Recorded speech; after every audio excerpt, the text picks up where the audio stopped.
Ya, baik Bapak Ibu Saudara sekalian, kita hari ini sedang membahas tema tentang ada kasus-kasus di dalam kisah-kisah di Alkitab yang menunjukkan bahwa pengharapan ya dalam kekuatan manusia itu sudah tidak lagi mampu Bapak Ibu Saudara sekalian, bahwa pengharapan bagi dunia pun memang tidak bisa lagi diandalkan ya. Sehingga ada kisah-kisah yang akan kita bahas bahwa manusia yang sudah mulai kehilangan pengharapan, tapi ternyata di dalam Yesus masih tetap ada pengharapan. Kita akan bahas hari ini tentang Markus pasal yang kelima, ayat 1 sampai 20. Mari sama-sama kita buka Alkitab kita. Kita akan baca bergantian. Walaupun sudah sering kali kita dengar kisah ini, tapi kita akan baca sama-sama supaya kita lebih bisa memahami. Markus pasal 5 ayat 1 sampai 20 kita akan baca bergantian. Saya ayat 1, Bapak Ibu Saudara sekalian ayat 2, dan seterusnya kita bergantian sampai ayat 20. Saya akan mulai. Lalu sampailah mereka di seberang danau di daerah orang Gerasa.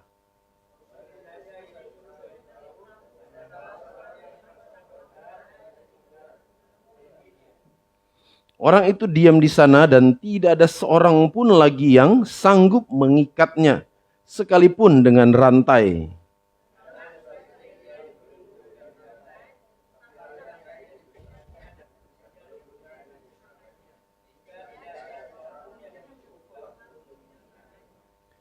Siang malam ia berkeliaran di pekuburan dan di bukit-bukit sambil berteriak-teriak dan memukuli dirinya dengan batu.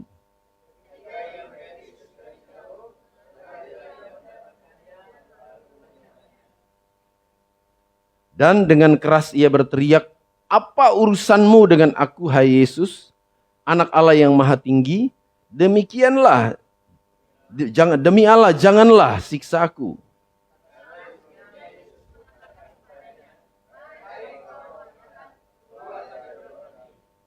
Kemudian ia bertanya kepada orang itu, "Siapa namamu?" Jawabnya, "Namaku Legion, karena kami banyak."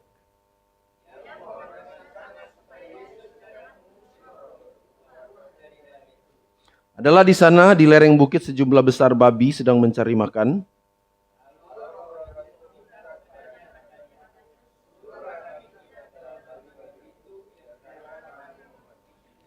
Yesus mengabulkan permintaan mereka, lalu keluarlah roh-roh jahat itu dan memasuki babi itu.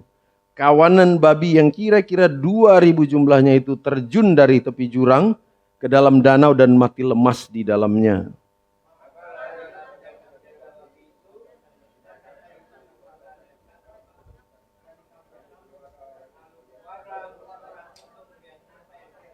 Mereka datang kepada Yesus dan melihat orang yang kerasukan itu duduk, sudah berpakaian dan sudah waras. Orang yang tadinya kerasukan legion itu, maka takutlah mereka.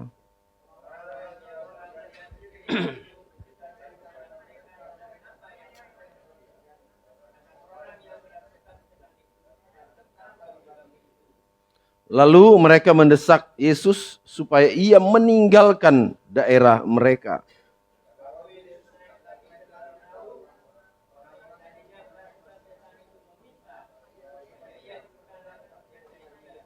Yesus tidak memperkenankannya, tetapi ia berkata kepada orang itu, "Pulanglah ke rumahmu, kepada orang-orang sekampungmu, dan beritahukanlah kepada mereka segala sesuatu yang telah diperbuat oleh Tuhan atasmu dan bagaimana ia telah mengasihani engkau."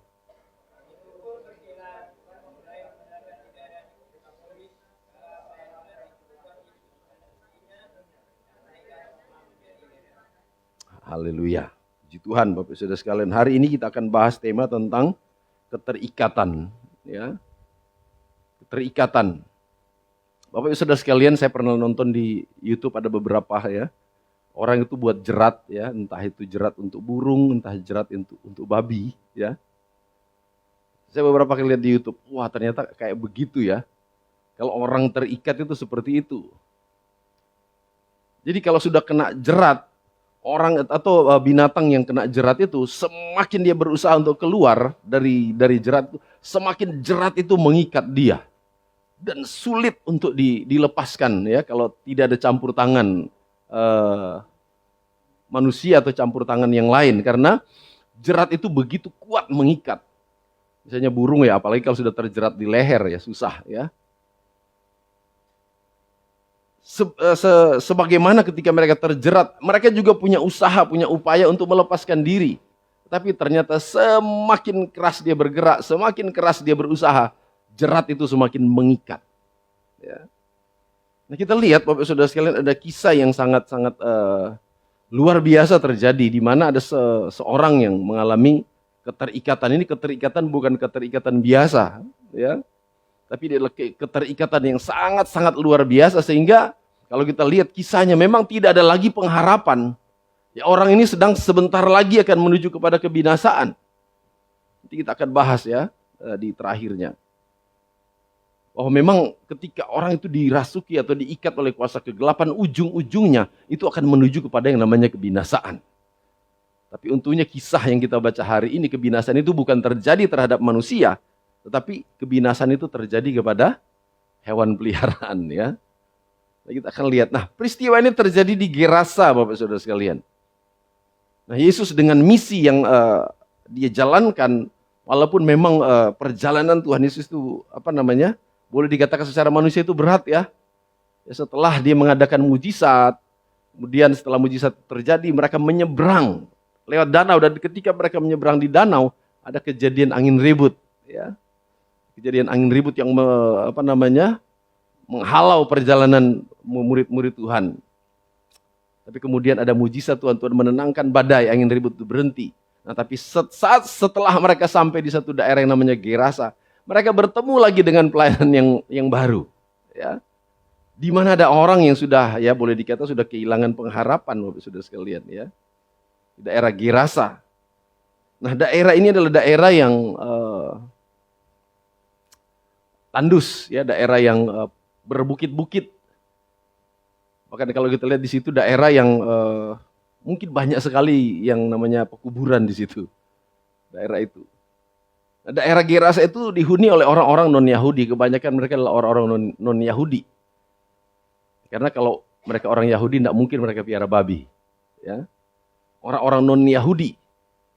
Jadi ternyata sejak zaman dulu memang ya babi ini sudah jadi permasalahan, jadi viral terus dari dulu sampai hari ini, ya.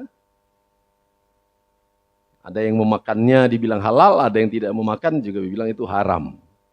Tapi kita bersyukur ya orang Kristen masih bisa ya sampai hari ini. Bahkan tadi pagi Ibu Gembala masih masak ya. Karena enak ya. Bapak Saudara sekalian, daerah Gerasa ini adalah daerah di mana memang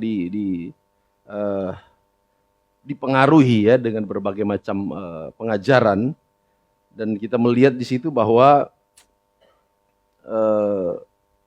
orang-orang yang tinggal di daerah itu adalah orang-orang yang kebanyakan dari Yunani dan Romawi, ya. Karena kalau kita tahu budaya Yunani dan Romawi itu masih dipengaruhi dengan budaya kafir ya. Zaman dulu mungkin bisa dibilang kafir, atau dipengaruhi dengan paham Helenistik. Jadi ada berbagai macam hal di sana, sehingga kemudian kita melihat bahwa daerah itu adalah daerah yang boleh dikata daerah yang sering dihindari orang. Jadi kalau orang dengar Gerasa, wih, mungkin sama seperti kalau di Indonesia di mana ya, kalau orang mau lewat itu takut, ya. Karena daerah itu terkenal dengan orang-orang kafir dan mungkin banyak kejahatan bisa terjadi di sana, ya. Nah kita melihat bahwa orang yang sudah tidak ada pengharapan itu tidak bisa berbuat apa-apa. Nah, ketika Yesus Yesus tahu persis bahwa akan ada perjumpaan atau akan ada kisah yang terjadi di mana Yesus itu akan ketemu dengan orang yang kerasukan ini, sehingga Yesus itu menyeberangi danau. Sebetulnya kalau dipikir Bapak Saudara sekalian, buat apa Yesus ke sana? Di sana orang kafir. Orang-orang yang mungkin tidak percaya kepada Tuhan Yesus, walaupun mereka sudah mendengar. Tapi itulah bahwa ternyata Injil tidak tinggal diam Bapak Saudara sekalian. ketika ada orang-orang yang tidak punya pengharapan, ya, Yesus bisa menjangkau mereka. Walaupun mungkin secara secara logika mereka tidak minta, tetapi itulah Tuhan Yesus. Bahwa Yesus itu selalu tergerak oleh belas kasihan untuk mendatangi justru orang-orang yang mengalami situasi seperti itu. Makanya hari ini Bapak Saudara sekalian kita melihat betapa kasus ini bukan kasus kerasukan biasa ya. Dia betul-betul terikat. Itu juga menunjukkan bahwa situasi atau kondisi ini berbicara tentang bagaimana manusia ketika manusia itu sudah tidak ada pengharapan, sudah dihindari orang, sudah ditinggalkan. Dan tinggal menuju kepada yang namanya kebinasaan. Tidak ada lagi pengharapan. Tapi kita kembali bersyukur bahwa Injil tidak menunggu orang untuk datang, ya, tapi Tuhan yang mendatangi. Nah, ini sebetulnya pola yang juga harusnya kita pakai. Istilahnya apa kalau di bola, jemput bola, ya.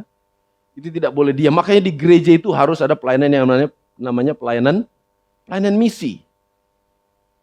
Karena gereja itu tidak tunggu jiwa-jiwa yang datang, tetapi gereja itu harus bergerak. Gereja itu harus betul-betul melangkah seperti apa yang dilakukan oleh Tuhan Yesus. Memang ada harga yang harus dibayar. Ada harga yang harus dibayar. Seperti kata Tuhan Yesus sendiri bahwa dokter itu tidak mencari orang yang sehat, tapi justru dokter itu datang untuk mencari yang sakit. Markus pasal 10 ayat 45. Ya. Yesus menegaskan bahwa apa yang dia harus lakukan, dia datang itu bukan untuk dilayani, tapi Yesus datang untuk melayani. Itulah Injil, Bapak Saudara sekalian. Sehingga orang-orang yang belum percaya kepada Tuhan atau orang-orang yang terikat, harusnya itu bisa dijangkau dengan Injil. Nah, hari ini kita akan melihat, Bapak Saudara sekalian, bahwa orang yang dirasuki atau orang yang sudah kehilangan pengharapan ini, kita lihat ada beberapa ciri yang mungkin bisa kita lihat. Ya, pertama bahwa ketika dia dirasuki oleh kuasa kegelapan, dia kehilangan martabat sebagai manusia. Kenapa? Karena yang pertama, dia itu kehilangan yang namanya kendali diri. Ya. Dia sudah kehilangan kendali diri. Kalau kita lihat mulai di Markus pasal 5 ayat 2 sampai 7, ya. Kenapa dia kehilangan kendali diri? Karena apa? Dia tuh tinggalnya di kuburan. Kalau manusia normal nggak mungkin dia tinggalnya di kuburan. Ya. Dia sudah mulai terikat dengan kuasa kegelapan yang begitu merasuki dia sehingga dia tuh kehilangan kendali diri. Bahkan ada di titik nanti di level kita akan lihat bagaimana dia bukan cuma tinggal di kuburan, dia dirantai berulang-ulang. Ya. Yang secara manusia juga kalau rantai, jangankan rantai, sudah tali biasa aja. Kalau dipakai buat ngikat kita sulit untuk melepaskan diri, apalagi kalau rantai. Tapi kita lihat bagaimana ternyata kuasa dari keterikatan itu bisa menunjukkan kekuatan yang luar biasa. Rantai itu tuh bisa putus, saudara sekalian. Tadi pagi saya sudah ceritakan betapa bukan kita memuji ya kuasa kegelapan, tapi ternyata manifestasi dari kuasa kegelapan itu kadang-kadang memang susah ditangani secara logika dan kekuatan secara fisik manusia. Saya pernah melayani kita melayani ada 4 orang laki-laki, melayani orang yang sedang kerasukan, susah nahannya, sudah saya lihat. Ya mungkin kalau dia sehat biasa aja, ya enggak usah 4 orang, 2 orang aja yang mungkin yang kancing ya sudah enggak. Tapi ini 4 orang, Bapak Saudara, sudah dipegang tangan segala macam, tapi susah untuk dikendalikan. Kenapa? Karena memang dia dirasuki oleh kuasa kegelapan yang begitu mengikat. Kehilangan kendali diri, dan apalagi Bapak Saudara sekalian yang dialami oleh seorang yang terikat. Tadi dia tinggal di kuburan, sudah kehilangan kendali diri, itu kemudian dirantai tapi tidak bisa berhasil. Usaha manusia untuk memberhentikan dia, untuk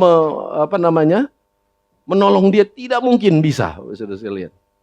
Karena dia sudah kehilangan kendali diri. Yang mengendalikan dia adalah roh yang merasuki dia.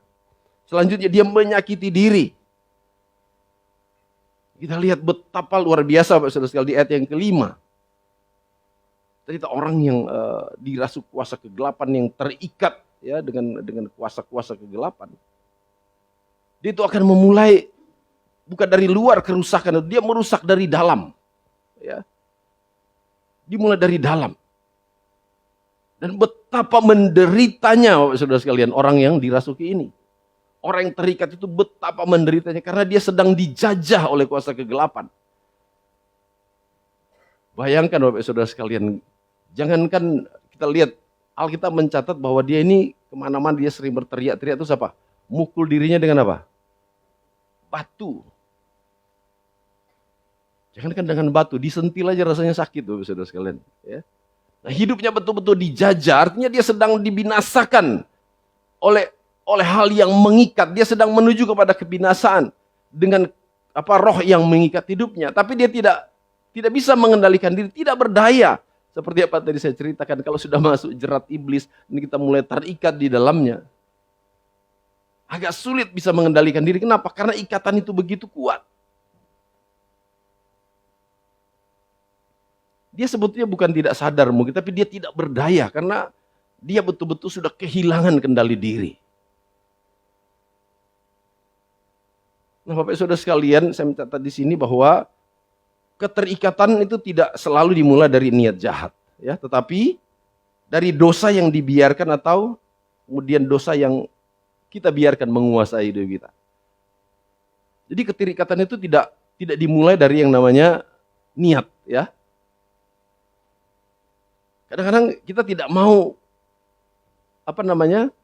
seperti ayat Alkitab juga berkata bahwa Rasul Paulus bilang seringkali dia punya keinginan yang baik tapi justru yang jahat yang terjadi, ya.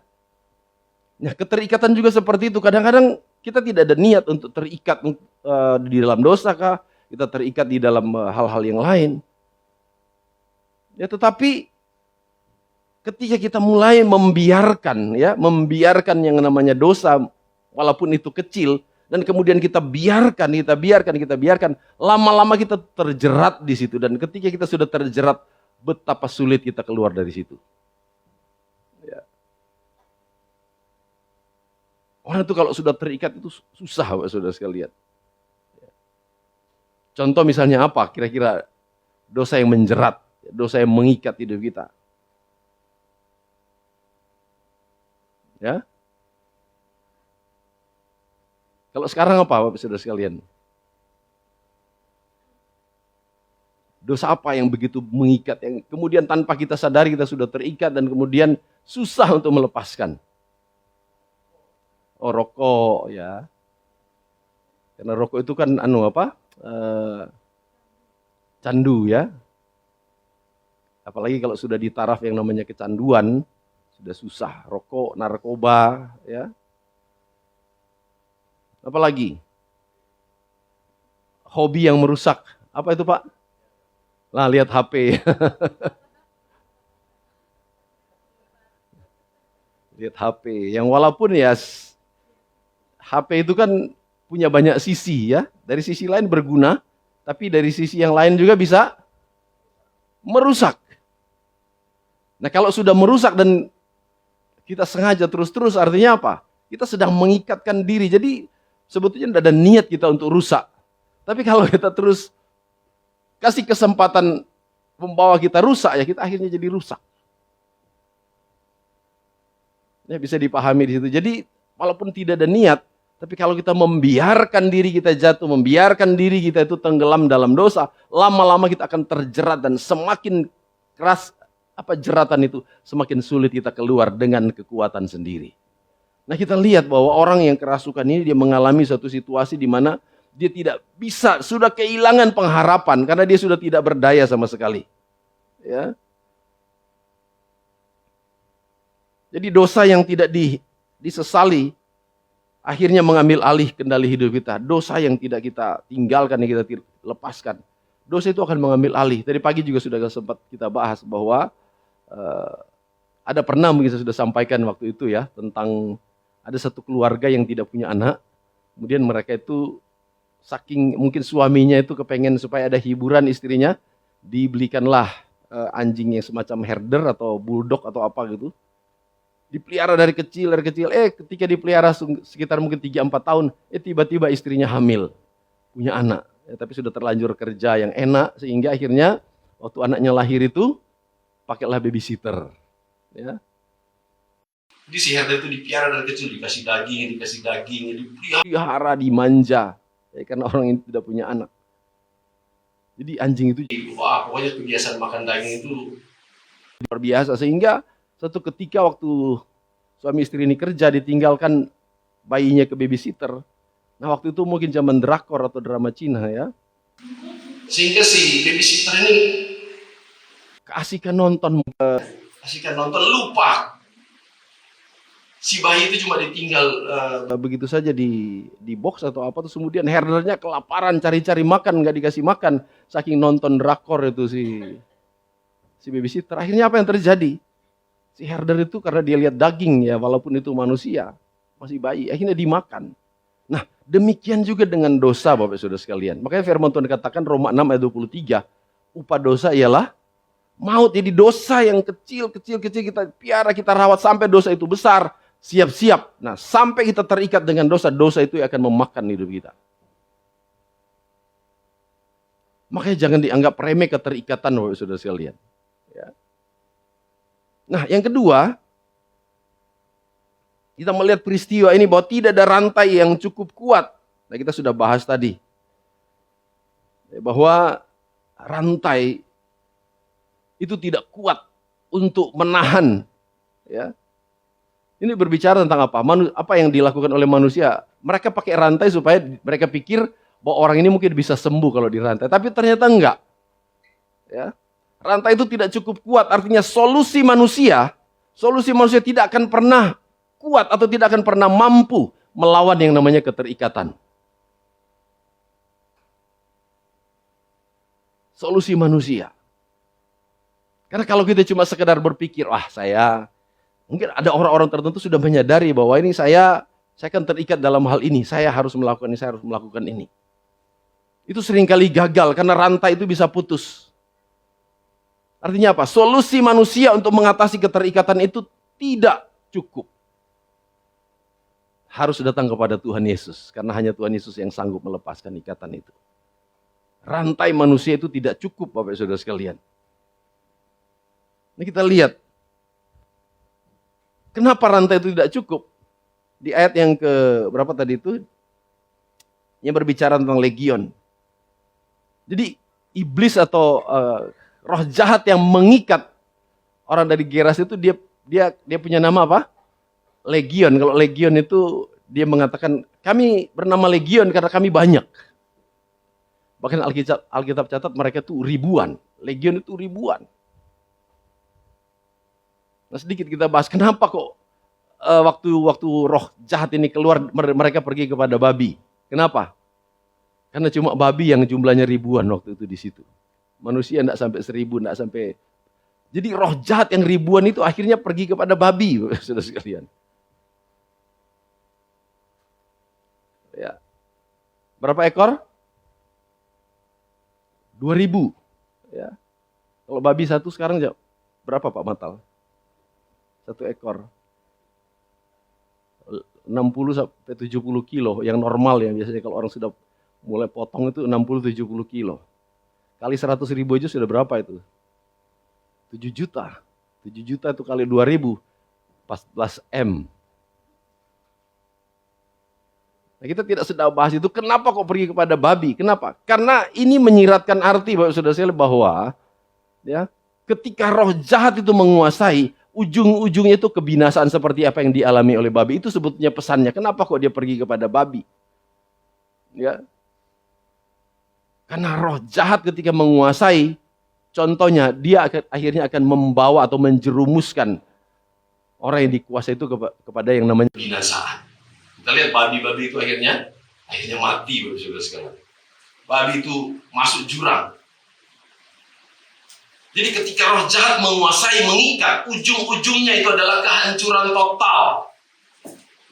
Itu makna yang tersirat di situ. Kalau kita sampai dikuasai atau kita terikat oleh kuasa kegelapan, apalagi yang sudah mungkin masuk ke level yang namanya kerasukan.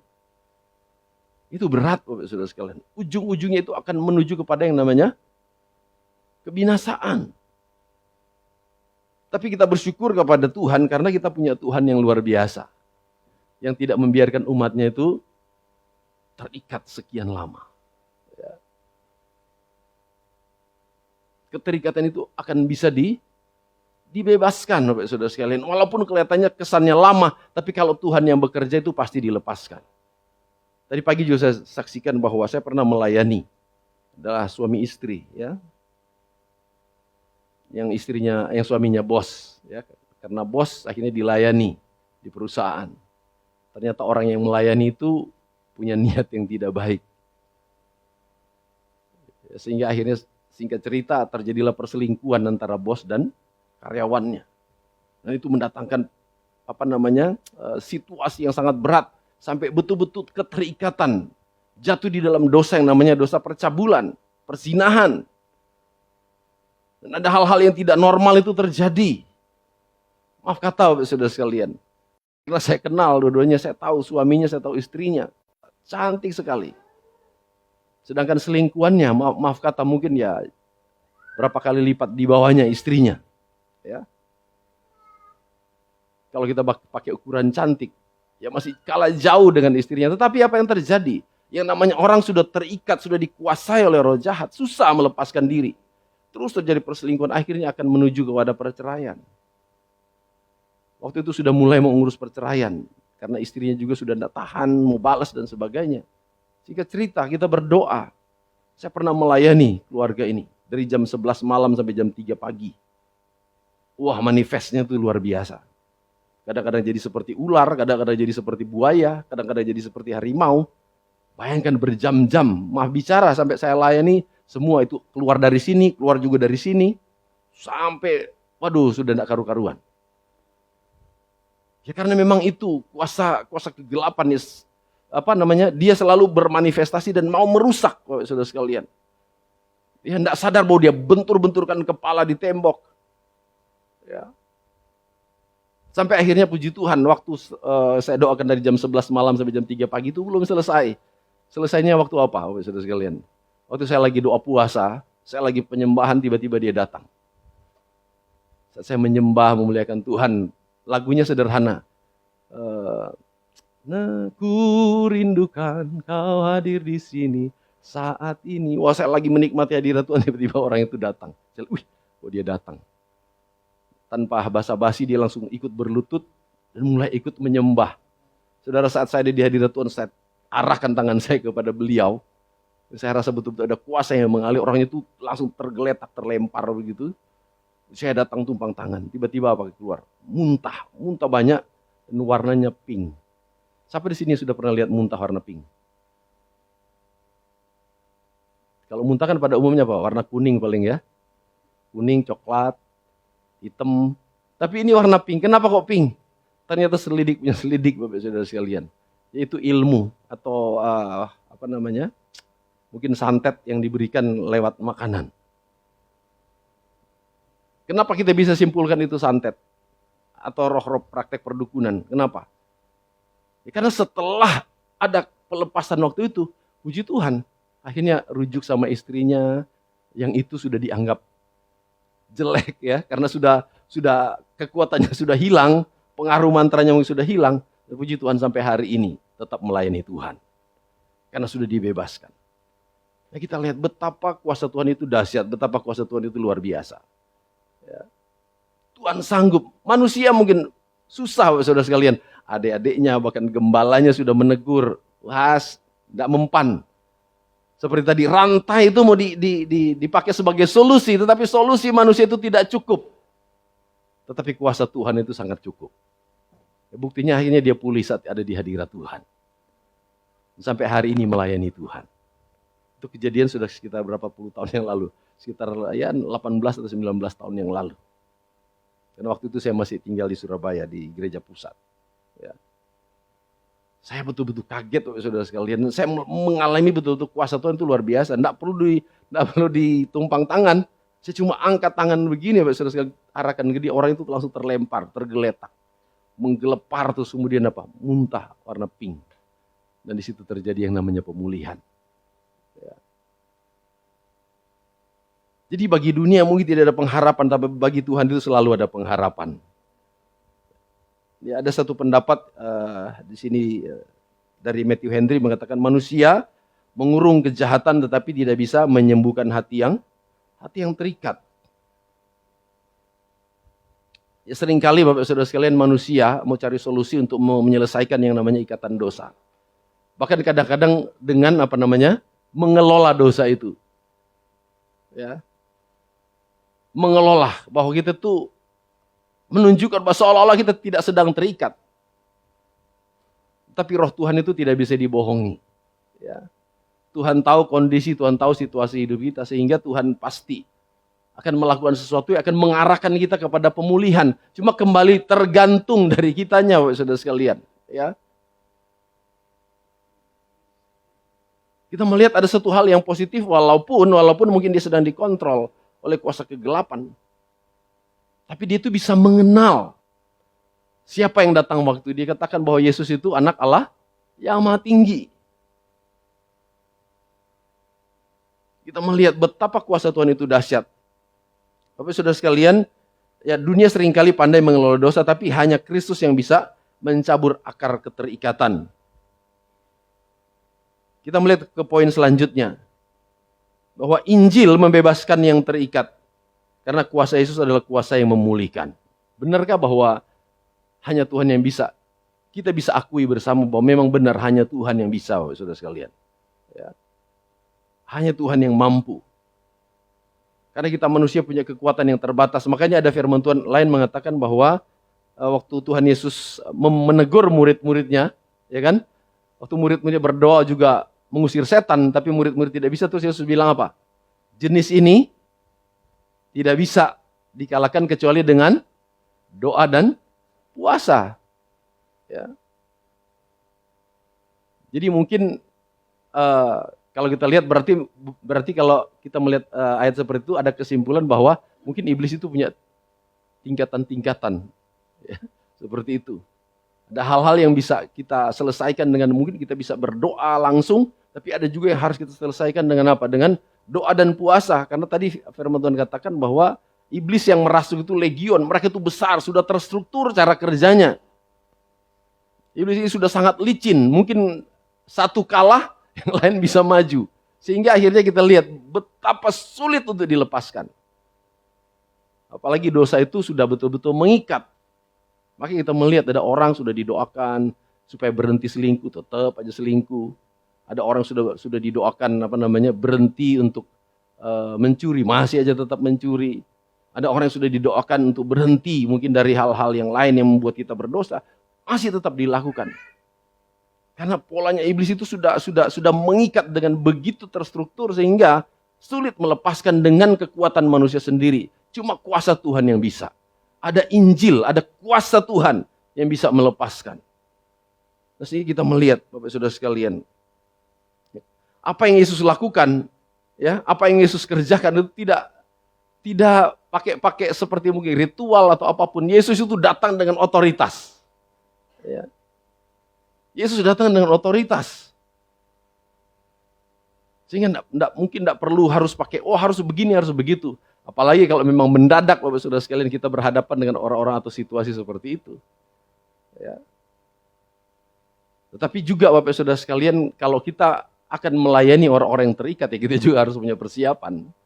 Ya. Seringkali kita berhadapan dengan situasi itu secara mendadak, tetapi kita selalu minta hikmat Tuhan, makanya kedekatan kita dengan Tuhan juga akan membuat kita siap itu menghadapi situasi apapun. Ketika kita berhadapan dengan orang-orang yang mengalami situasi seperti itu. Ada saja hikmat Tuhan.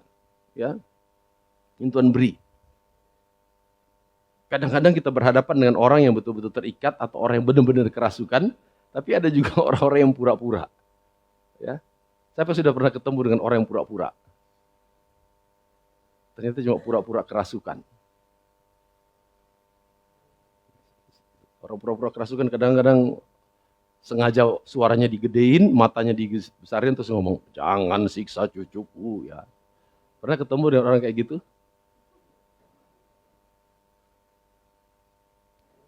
Soalnya saya pernah itu, saudara sekalian, ya, pernah mengalami situasi seperti itu dan akhirnya ya ketahuan kalau kita itu dekat dengan Tuhan, kita bangun hubungan dengan Tuhan, kita diberi kepekaan oleh Tuhan. ini roh jahat atau bukan. Ya. Saya pernah mengalami, sudah sekalian ya. Tidak usah pakai ritual macam-macam, cuma pakai bahasa diplomasi. Kalau bisa lepas sendiri. Waktu itu saya kerja, waktu itu masih kerja, saya pakai jasa ongkos, tukang cuci waktu itu. Ya, karena saya kerja susah cuci baju, ada yang cuci baju. Nah ternyata tukang cuci saya ini dia mengalami yang namanya mungkin KDRT. Jadi suaminya seringkali keras sama dia. Oh, tiba-tiba dia mulai kerasukan. Saya juga bingung waktu itu. Saudara sekalian, tiba-tiba kenapa rame di tempat saya nyucikan baju. Ternyata orang-orang itu sudah bilang, wah bang, ini lagi ada yang kerasukan. Oh, sudah panggil kiai. Oh sudah, tapi kok masih tetap aja begitu. Tolong bang, kira-kira bisa nggak? Itu saya dipanggil bang. Saya datang, saya lihat, wah benar Bapak Saudara sekalian. Saya bawa pesan, jangan berani siksa cucuku lagi. Nah, orangnya ngomong begitu. Wow. Akhirnya saya tidak tahu kok Tuhan kasih hikmat ya. Tapi jangan dipraktekkan Bapak Saudara sekalian. Ya, jadi waktu itu saya cuma ngomong, wah ini kalau kami di Manado, tapi saya sengaja supaya dia dengar. Kami kalau di Manado, kasus seperti ini, kalau tidak sembuh-sembuh, gampang. Apa itu? Cari aja tai ayam yang masih segar, gosokkan di bibirnya. Saudara, saya ngomong begitu, tiba-tiba dia langsung sadar. Langsung sadar, saudara sekalian. Itu berarti bukan apa itu? Bukan kerasukan ya, tapi pura-pura. Tapi kalau ada yang kerasukan beneran, jangan sampai ngomong kayak gitu, saudara sekalian. Harus pakai otoritas Tuhan. Amin. Nah kita lihat bahwa Kristus memang datang ke dalam dunia untuk membebaskan manusia. Ya. Dengan karya salibnya kita percaya bahwa apapun ikatan, apapun belenggu itu bisa diputuskan. Karena Yesus datang justru untuk itu. Ya. Kita melihat di dalam Kolose pasal 2 ayat, kita lihat dulu di dalam Yesaya pasal 61 ayat 1.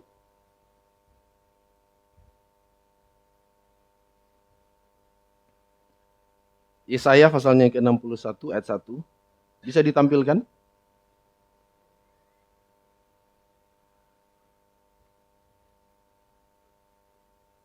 Roh Tuhan Allah ada padaku, oleh karena Tuhan telah mengurapi aku, Ia telah mengutus aku untuk apa? Menyampaikan kabar baik kepada orang-orang sengsara dan merawat orang-orang yang remuk hati. Untuk apa? Memberitakan pembebasan kepada orang-orang tawanan, termasuk orang-orang yang terikat. Itu ternyata kedatangan Tuhan ke dunia ini untuk itu.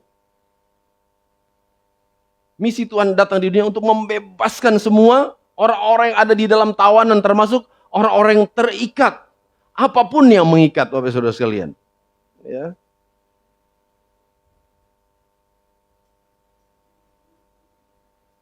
Apalagi Bapak Saudara sekalian, kita buka lagi Injil Yohanes pasal 8 ayat 36.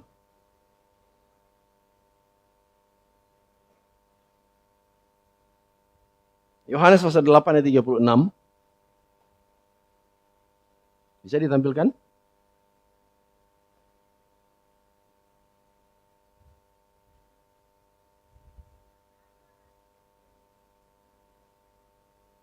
Yohanes 8 ayat 30 berkata, jadi apabila anak itu memerdekakan kamu, kamu pun benar merdeka. Ya. Jadi ini adalah tujuan Tuhan datang ke dunia ini, karena ada begitu banyak orang yang terikat, ada begitu banyak orang yang dibelenggu. Satu ayat lagi, sebelum kita masuk di poin-poin terakhir. 2 Korintus pasal 3 ayat 17.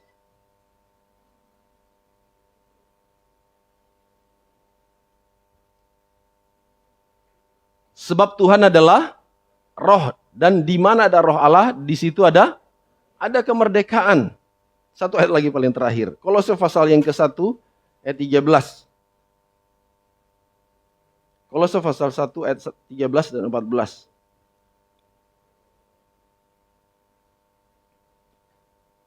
Ia telah melepaskan kita dari apa? kuasa kegelapan dan memindahkan kita ke dalam kerajaan anaknya yang kekasih, Bapak Saudara sekalian. Kita lihat bagaimana Kristus dengan kuasa, dengan otoritasnya, dia memerdekakan, dia melepaskan, dia membebaskan hidup kita. Dan saya percaya kalau ada Yesus dalam hidup kita, kita tidak akan dibiarkan untuk terus terikat, Bapak Saudara sekalian. Kalau ada Kristus dalam hidup kita, dia pasti akan melepaskan kita. Yang setuju katakan amin. Walaupun mungkin kita dalam kondisi yang begitu betul-betul terikat dengan ikatan yang sangat berat, bahkan mungkin sudah ada di level di mana tidak ada lagi pengharapan, tapi kita punya Tuhan. Di dalam Tuhan selalu ada pengharapan. Di dalam Tuhan selalu ada pengharapan, Bapak Saudara sekalian. Ini kita masuk di dalam hal-hal yang terakhir. Mungkin kita akan lihat dulu bagaimana respon dari sedikit selingan. Kita lihat respon dari orang-orang yang ada di Gerasa, ya.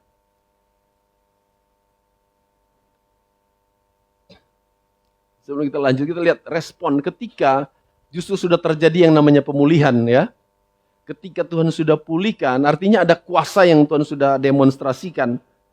Dia menunjukkan otoritas Tuhan. Ada mujizat Tuhan terjadi yang selama ini orang-orang mungkin melihat bahwa tidak ada lagi jalan keluar bagi orang yang sedang kerasukan. Tapi ketika ada Yesus di situ, ketika ada juru selamat, ketika ada pembebasan yang terjadi, apa respon orang-orang yang ada di Gerasa waktu itu? Kita lihat tadi apa? Mereka justru mendesak Yesus supaya Yesus keluar dari daerah Gerasa. Kenapa terjadi seperti itu? Nah, apakah realita itu juga berlaku sampai hari ini? Mungkin bisa saja terjadi, Bapak Saudara sekalian. Padahal ada Yesus di situ dengan kuasa, dengan mujizat yang seharusnya mungkin juga mereka alami. Tapi sayangnya, mereka itu justru mengusir, termasuk mengusir, mendesak Yesus agar Yesus meninggalkan Gerasa. Kenapa? Karena mereka takut. Jangan-jangan babi yang lain juga akan dimusnahkan, ya. Kita melihat ada faktor ekonomi di situ. Kepentingan ekonomi. Itu juga bisa mengikat loh, Bapak Saudara sekalian. Jadi sebetulnya ketika ada Yesus di situ, mereka itu bisa mengalami hal-hal yang luar biasa. Tapi justru mereka mungkin memikirkan hal secara ekonomi, sehingga apa yang terjadi? Mereka menyuruh Yesus itu pergi. Nah, saya pernah menyampaikan di sini, Bapak Saudara sekalian. Bahwa seringkali kita juga memilih seperti itu. Kita lebih memilih, ya, kita lebih memilih berkat secara jasmani daripada memilih kehadiran Kristus dalam hidup kita. Contohnya apa? Saya pernah sampaikan di sini, walaupun itu dilema yang kadang-kadang sulit dijawab. Pernah ya, saya sampaikan itu. Lebih pilih mana? Rugi, tapi kita rugi tetapi kita mempermuliakan Tuhan, atau untung tetapi mempermalukan Tuhan. Pilih mana, Bapak Saudara sekalian? Jadi mungkin kita rugi, tetapi ya kita mempermuliakan Tuhan. Artinya begini, kita membiarkan hidup kita mungkin tidak mendapatkan sesuatu, asal kita tetap hidup dalam kebenaran dan mempermuliakan nama Tuhan. Tetapi kita rela melakukan hal yang tidak benar, tapi di saat itu kita mendapatkan untung secara jasmani. Pilih mana? Rugi, tapi tetap ada Yesus di kita, atau untung tapi Yesus sudah ada bersama kita? Mau pilih mana? Pilih untung tapi ada Yesus, betul ya? Harusnya kan gitu. Tapi kalau cuma dua pilihan, rugi tapi ada Yesus di dalam hidup kita, untung tetapi nggak ada Yesus di dalam hidup kita. Pilih yang mana? Harusnya pilih gitu. Tapi orang Gerasa itu tidak seperti itu. Yesus, nggak usah ada Yesus lah di sini daripada kita rugi. Mungkin kayak gitu. Saudara, ini sederhana, tetapi ini sesuatu yang ya juga terjadi hari-hari ini. Orang itu lebih memilih daripada ada Yesus, tapi saya tidak dapat keuntungan yang besar, ya kan? Mendingan keuntungan yang besar. Yesus kan nanti-nanti aja. Gitu. Nah, ini juga tanpa kita sadari itu juga nanti membawa kita kepada keterikatan. Lama-lama kita membiasakan diri melakukan yang tidak benar, melakukan yang tidak benar. Akhirnya Alkitab katakan kita tidak benar dalam perkara kecil, kita juga tidak benar dalam perkara yang besar. Itu juga bisa membuat kita itu terikat, Bapak Saudara sekalian. Nah, hari ini kita akan melihat ya, bahwa ternyata Injil itu ada supaya kita umatnya dibebaskan dari segala keterikatan. Yesus hadir. Kenapa dia harus kenapa kita harus terlepas? Karena dia sudah menanggung semua di kayu salib. Kata firman Tuhan, segala kutuk, segala ikatan itu harusnya itu sudah dilepaskan saat Yesus itu terpaku di Bukit Golgota. Ketika Yesus mencurahkan darahnya, ada harga yang sudah dibayar dengan harga yang sangat mahal. Dan itu tidak cicil, tapi itu lunas dibayar oleh Tuhan. Jadi jangan membiarkan hidup kita itu terikat, Bapak Saudara sekalian. Jangan membiarkan hidup kita itu terbelenggu dengan dosa-dosa yang akan membuat kita itu binasa. Karena tadi kita lihat bahwa akibat dari keterikatan yang terus-terus akhirnya seperti apa yang dialami ya oleh babi-babi yang 2000. Ketika hidup terus dikuasai oleh atau dirasuki oleh kuasa kegelapan, ujung-ujungnya itu akan mengalami yang namanya kebinasaan. Hari ini kita mau belajar sesuatu. Iblis boleh saja berusaha untuk mengikat hidup kita, tapi kita punya Tuhan yang sanggup membebaskan. Makanya jangan selalu terpancing atau jangan terjerat, apalagi terlena, Bapak Saudara sekalian. Tapi sudah kayak gini, segini-gini terus saja. Enggak. Kita harus ambil keputusan. Karena kita punya Tuhan. Kemarin kita baru saja nyanyi, sebab dia hidup, ada hari esok. Ya. Yesus sudah hidup dan dia bukan tidak melakukan apa-apa. Yesus hidup dan dia mau membebaskan kita. Semua ikatan, semua apapun yang membelenggu hidup kita. Tuhan itu sanggup membebaskan kita. Amin. Mungkin bagi manusia, ya kadang-kadang kita juga melihat ada orang-orang tertentu yang sudah terikat. Susah. Ditegur orang tua nggak bisa, ditegur gembala, ditegur orang-orang tertentu nggak bisa. Ya, rantai manusia itu bukan solusi. Tapi kalau kita mau datang kepada Tuhan, Tuhan itu sanggup. Tuhan itu mampu. Karena kita punya Tuhan yang hebat dan luar biasa. Saya akhiri dengan pertanyaan Bapak Saudara sekalian. Ya.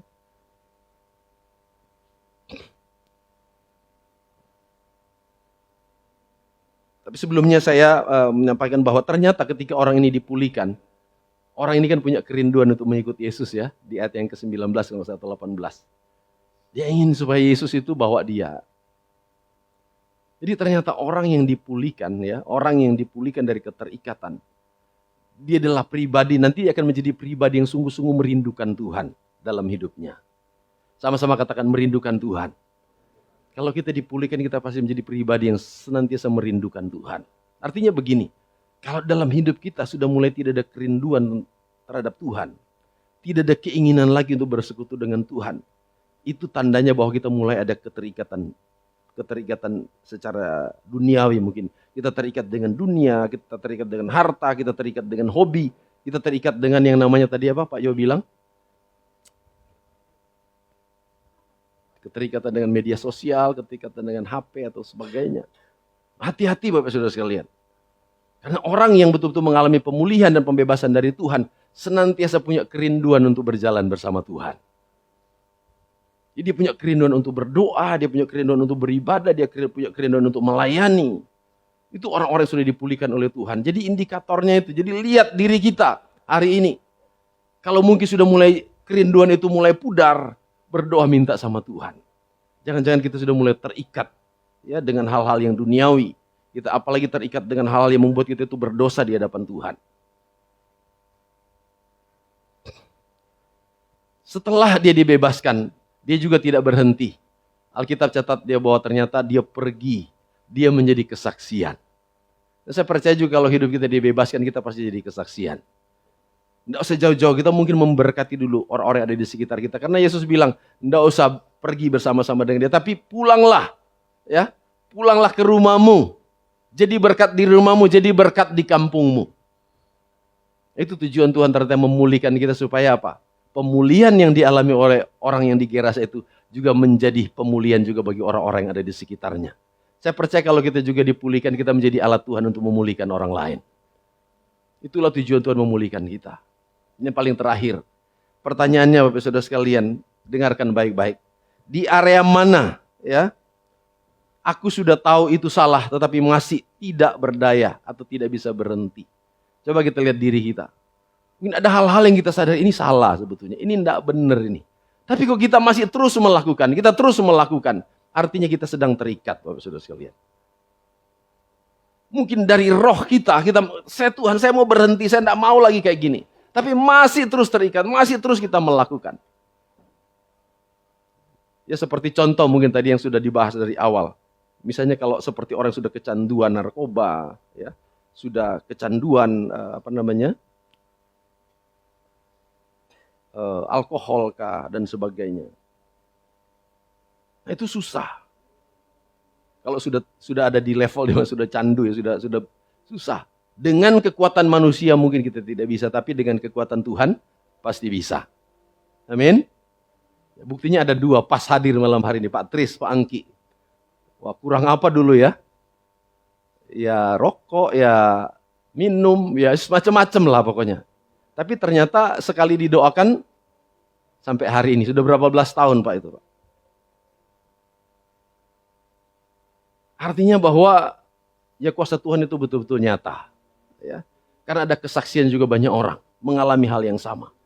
Jadi sekali lagi di area mana yang kita rasa bahwa saya ini sudah kepengen sebetulnya tidak mau melakukan. Karena ini saya tahu salah. Tapi masih terus kita lakukan. Artinya kita sedang terikat. Kalau kita sedang terikat, kita benar-benar butuh Yesus, Bapak Saudara sekalian. Karena hanya Yesus yang bisa melepaskan ikatan kita. Pertanyaan yang kedua, apakah aku sedang mengelola dosaku atau justru menyerahkannya kepada Kristus? Kalau kita sadari ada dosa, jangan dikelola, jangan apalagi kalau ditutup-tutupin. Bawa itu kepada Tuhan. Mungkin kita datang dengan kerendahan hati, Tuhan saya mau supaya saya betul-betul berhenti dari ikatan dosa ini. Saya tidak mau lagi menutup-nutupinya karena itu hanya akan membawa kepada kebinasaan. Serahkan itu kepada Tuhan dan Tuhan akan sanggup menyelesaikan semuanya. Amin Bapak Saudara sekalian. Jadi hari ini kita sedang bahas tentang keterikatan. Apapun keterikatan yang mengikat hidup kita hari ini, Yesus sanggup melepaskan kita. Orang yang berat saja yang mengalami kerasukan di Gerasa Tuhan sembuhkan, apalagi kita. Ya. Kita belum seperti orang di Gerasa. Tetapi kalau kita terus-terus memelihara dosa dan sebagainya, ujung-ujungnya juga kita akan menuju seperti itu. Pada akhirnya kita akan mengalami kebinasaan. Tapi hari ini ada kabar baik. Oh, Injil adalah Injil yang membebaskan hidup kita semua. Mari kita pilih, kita dibebaskan karena Injil. Kita dibebaskan karena kuasa Tuhan. Jangan mau terikat, karena itu akan merugikan diri sendiri. Tuhan memberkati kita. Mari kita berdoa untuk firman Tuhan.